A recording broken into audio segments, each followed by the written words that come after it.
morning, everybody, and welcome back to the channel on this beautiful fall morning. You know what? I'm gonna just go and shoot this angle because it's very pretty with the leaves and everything changing with the sun coming up. It is early. We're in Planville. This is one of their last Cars and Coffee of the year. I have not been here yet this year, but I'm super excited to shoot it with you.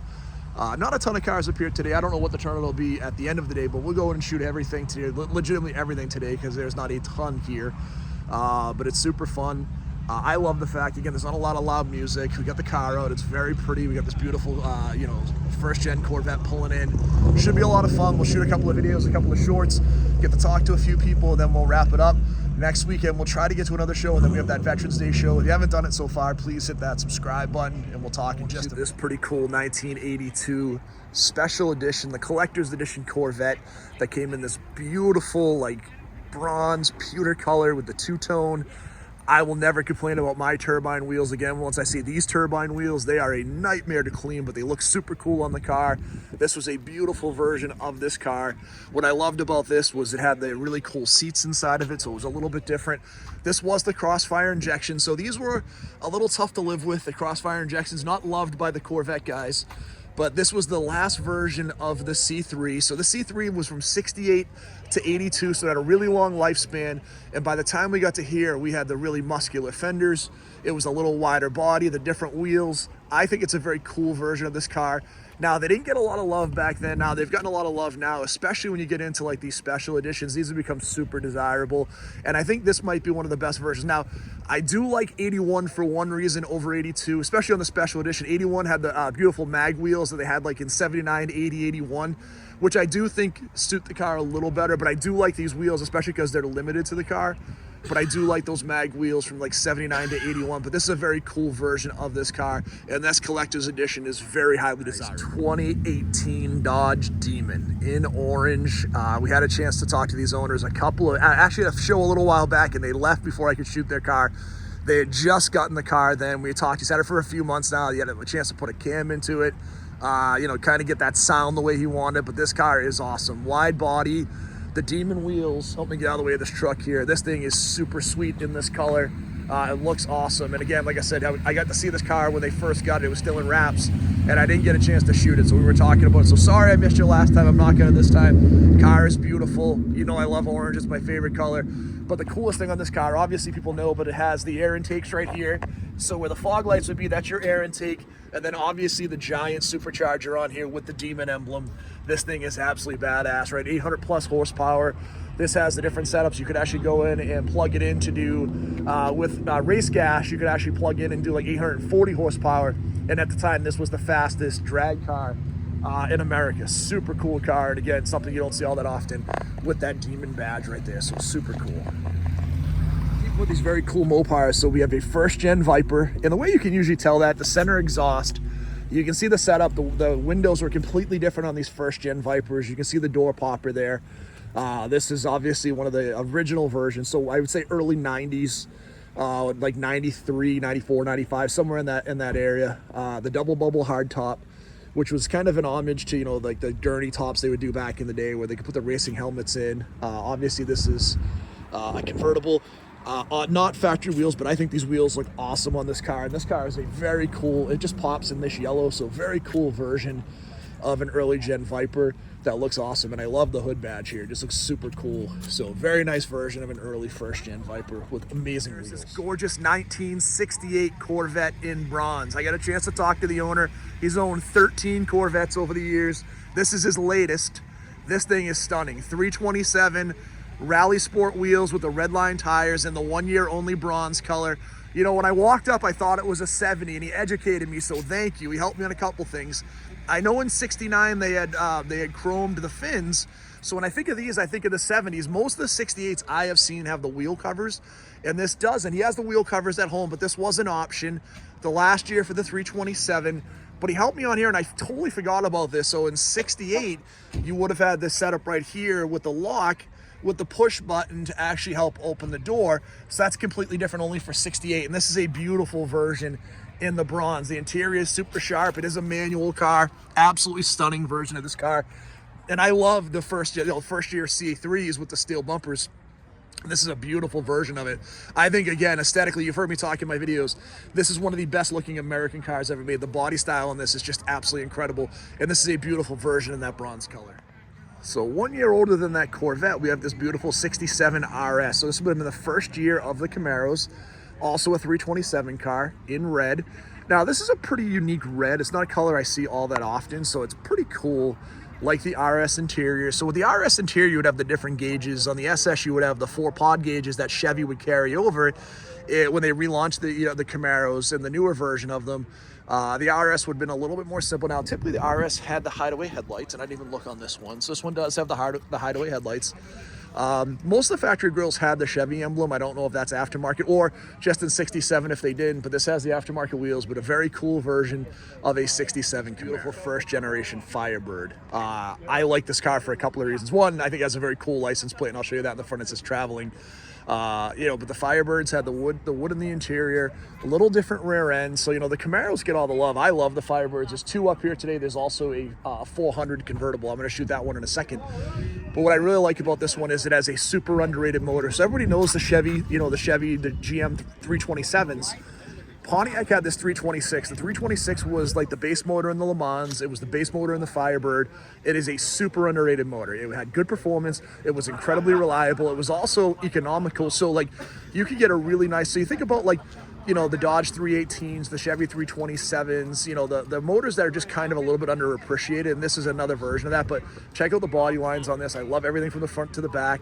That Firebird emblem, the Pontiac wheels. Now this would have the trim ring. These 5-spoke wheels were on everything from Pontiac, and you can kind of tell the different versions. If they got the trim ring, it was kind of the upgraded version of that wheel.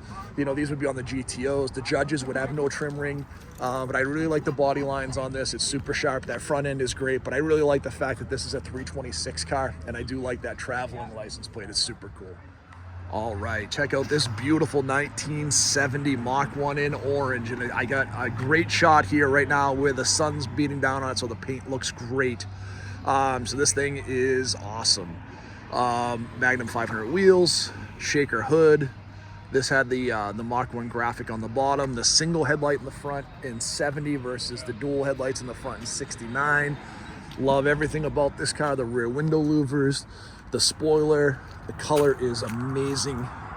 Yeah, this is a beautiful version of a 70 Mach 1.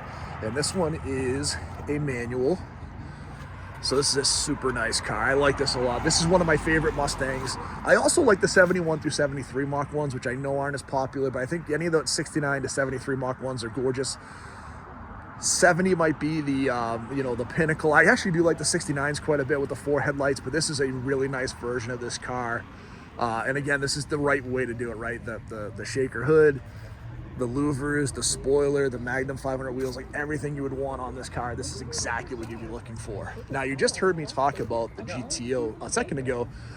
So this looks like it has the GTO Judge stripe, no other badging on it. This does have those same 5-spoke wheels we saw on that Firebird with the trim ring. This had the Endura front end bumper. So this is a really cool looking car. And when I think about this was a really common color in the 70s. There was this in a little darker green. These were really pretty, and Pontiac had a lot of these in there in that color. This is a automatic, and so this would have been towards the end of the GTO run. But again, another great looking car. And again, man, it would have been so cool back in the day to see these 2 guys lined up at a stoplight just going at it, because this would have been a great race. It would have been super fun. Now, that Pontiac probably has a bigger, usually a 400 or a 455, so it's probably going to beat that Mach 1. But that Mach 1 was quick, and people kind of underestimate those Fords, especially if I think it's most likely a 351. Most of them are. Now, you could have gotten a big block, but most of the Mach 1s were a 351, but super cool versions of both of these cars. The car up here is beautiful 1956 Chevy. Got a chance to talk to the owner, and I love his mentality. He's like, I'm going to drive the heck out of it and enjoy it, right? I'm going to enjoy it as long as I can. This car is a 350. It's got a 4-barrel carb, an automatic transmission. but I love the color on these, and this 56 was so unique. Like we talked about, you see so many more 57s and 55s than 56s, and that 56 has a really cool style on it, a little bit different fins in the back, but really pretty.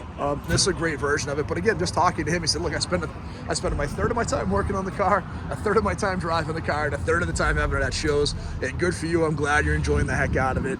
You know, this is your baby. Enjoy it, love it. It looks like a very fun car, and I do like the color on it. It's just a really pretty version of a 56. All right, I just shot that other Firebird. I'm going to shoot this one now. This is a 400 Firebird. This has a couple of options the other Firebird didn't, so I didn't even look to see if it was a manual in this car or not. So this was an automatic also, but the big thing on this would have been the big block version, so it's been a 400. Now, the big thing on the 400 was you'll see a lot of these did have the hood tack, which was an option. So the tachometer was right out in front of you. You think about these heads-up displays and stuff that's come along as time has gone on. This was kind of the version of that. So you have the tack way out in front, beautiful interior. Again, this was red with a red interior with a white top. Very cool color combination. Those beautiful Pontiac wheels. These ones are really nice too. Check out those center caps. They're in great shape. But again, just a really cool body line. And with that snorkel hood and that hood tack, it just gives it a more aggressive look. It's a very pretty version of that. Now I'm gonna turn around over here to this Malibu.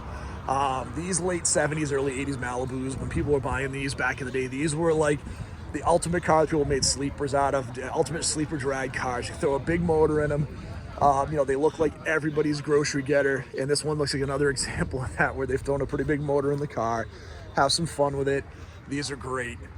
So I dig these two, the American Racing wheels. Again, this was a car, again, now probably to this generation now, they don't see these all the time, but growing up, these were like regular transportation, just like everyday Cutlasses. And this one looks like it has a manual, so that's super cool. I know that's a you know, something they put into the car. It wouldn't have been their factory, but that's a really neat version of that. But this one's like ultimate sleepers up here. All right, guys, we're gonna talk about this very cool 2006 Dodge Charger Daytona. This is one of the special edition. They made 4,000 of the top banana. This is one of the original 4,000. I got a chance to talk to the owner. She is super passionate on this car, and I can see why. It is a beautiful version of this car. She has done an amazing job of taking great care of it. They did actually powder coat the wheels in black, which I think complements the color really nicely. These Chargers were always near and dear to my heart. When Dodge came back out with, you know, the Magnum, then the Charger, and then obviously the Challenger, it was really a great throwback to what Dodge's classic performance cars would do. And this is a really nice version. I owned a 2015 Charger. They're a great car. They ride nice. They're comfortable. They have pretty good performance. This is the V8, so couple of modifications. Now, when you see inside, I said, you know, are these yellow pieces inside modified? No, those came from the factory. You can see the top banana badge. So this was one of the limited editions. But look how clean this interior is. This car has 91,000 miles. The paint is really nice. The one thing that she did that I think is super cool is she added on the shaker hood, which this car probably should have had. It does look great in there with the black. Now, the options would have been back in the day. You could have done a black shaker hood or an argent. Argent would have been with specific colors. I like the black with the yellow. I just think it shines. They also do a nice job of integrating this grille, that Charger RT. When I have my Challenger, I had the classic package, which is similar to the Charger, where they have the cursive writing, which kind of gave you the 70s throwback style for the badging.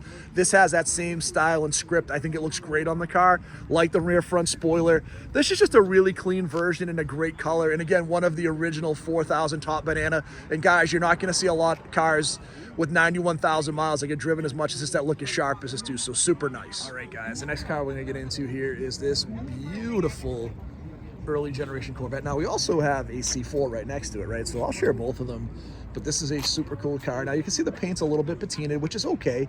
I've talked a lot about this, like people that have these beautiful old Corvettes and want to enjoy them, and there's nothing wrong with that. So my guess on this is a no cove or no body color on the cove and the newer back end. So this is, I'm guessing, a 61 or a 62. You know, like I talked about before, I really like the rear end on these. I'm gonna go on the other side and shoot it because I can't get a great angle from here. But I've talked about, as they got later in the generation of these Corvettes, in the C1s, they would go to the all solid body color and they would get rid of the different colored cove, and they went to the rear end that would be almost more prevalent on the newer ones. Sometimes these guys will have a sticker on there, yeah, but this is, I'm guessing, 61 or 62. But a really nice version of the Corvette in a great color. There is a nice, this is a C, so it's a C4 here. Now it does have the newer saw blade wheels, but it does have the older rear end. Check out this beautiful hot rod truck. This thing pulled in, man, the old school pinstriping, the wide white wall tires, these kind of old school, really cool 5-spoke mags, you know, the 3 2-barrel carbs, the black and white kind of a tuxedo look, man. This thing is gorgeous, and the interior is beautiful too. This thing is a super classy hot rod. I like everything about this. This thing is really nice. What a beautiful truck here. That's beautiful. And the Black Widow, I like it a lot. This is awesome, really pretty. You know, I was talking to the owner on that. I thought it was an 89. He said it was an 88, and he's right. So at 88 and 89, those C4s were almost identical. You know, they had the only difference would have been, he said, you know, you can tell if there's a manual, which is super helpful for me, but it's a 5-speed or 6-speed, but like the identical on the outside, salad shooter wheels, two-port injection. This one's a really nice version with the blue interior with the black top. So very cool version of a nice C4. Guys, this is pretty fun too. So we have a Galaxy 500 4-door. Again, it's funny how, you know, things change over time. This would have been transportation, and now it is a very cool old car, and I like it quite a bit. Kind of those old moon-style hubcaps. Great color, but again, the 4-doors have gotten more love now, and they should. And this is a really cool driver. Got some good patina on it. You know, we got a little bit of pitting on some of the chrome, which is totally fine. I'm glad this car is still alive and somebody's still enjoying it. It is a very cool style. It's something pretty unique and different. So check out this really cool wagon right here, guys. This thing is awesome. Kind of the Krager SS style wheels, the black paint. You know, obviously the Tri-5 Chevy with the black, all black interior. But look at this exhaust on this thing. This thing is wild. I didn't even get a chance to hear it when it came in. The interior looks super nice. Automatic. I'm guessing it's probably a 350. Could be a big block. I didn't see it, but this exhaust is wild in here. This is super cool. Drum brakes in the rear. I didn't even look in the front. It is a disc brake front, rear drum. That's pretty neat. This is a pretty cool car right here.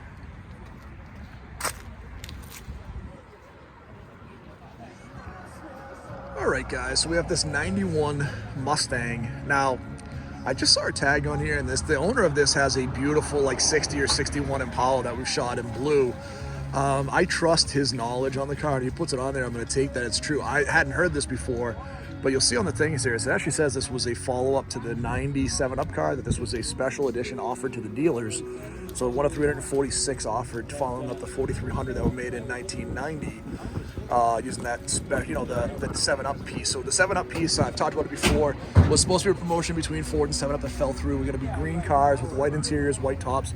The original the 90s had the turbine wheels. This has the chrome ponies on it, which I love on this car with the green. So I didn't know that if that was accurate. And anyone knows more than I do. Like I said, I trust the owner of this car because he is super knowledgeable. He's in the mass cruisers. He's had a ton of really nice stuff over the year, but kind of a cool Fox. And again, in that 7-Up livery, even if it's not a 7-Up, it's the same color, and I love it, with the green with the white, and this thing with the chrome ponies. Just, I'm a huge fan. They look great.